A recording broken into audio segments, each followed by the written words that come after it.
កូនម្នាក់នេះបានទាស់ប្រឆាំងនឹងឪពុកហើយគាត់ពិតជាសោកស្ដាយមែនទែនកូនប្រុសនេះបានដេកគិតអំពីការទាំងអស់នេះគាត់បានផ្លាស់ប្រែហើយគាត់សម្រេចចិត្តថានឹងត្រឡប់ទៅផ្ទះគាត់វិញយើងគិតមើលថាតើឪពុករបស់គាត់ធ្វើអ្វីខ្លះកំឡុងពេលដែលកូនរបស់គាត់មិននៅឪពុករបស់គាត់គឺនៅតែស្រឡាញ់កូនជារៀងរាល់ល្ងាចពេលដែលឪពុកធ្វើការហើយពេលព្រះអាទិត្យរៀបនឹងលិចឪពុករបស់គាត់តែងតែទៅមើលនៅច្រកផ្លូវខាងមុខ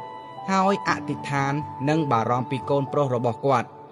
នៅតែស្រឡាញ់កូនហើយចង់ឲ្យកូនត្រឡប់មកវិញ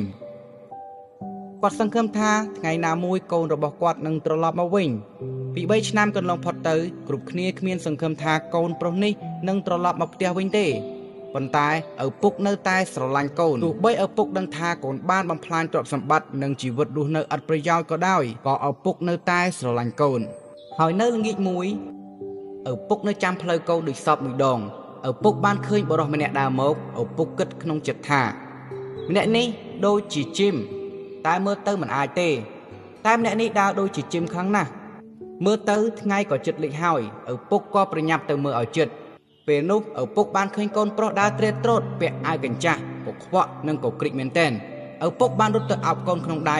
ហើយកូនប្រុសនោះបានត្រៀមនិយាយទៅកាន់ឪពុកខ្លួនថាលោកឪពុកកូនបានប្រព្រឹត្តអំពើបាបទាស់នឹងព្រះកូនបានប្រព្រឹត្តអំពើបាបទាស់នឹងលោកឪពុក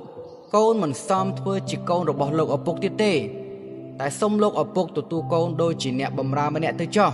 កូនប្រុសមិនទាន់ទាំងនិយាយចប់ផងឪពុកបានអោបកូនក្នុងដៃហើយទ្រហោយំនៅពេលបានជួបកូននេះគឺជាការបើកសម្ដែងរបស់ព្រះសម្រាប់អ្នកនៅយុគនេះ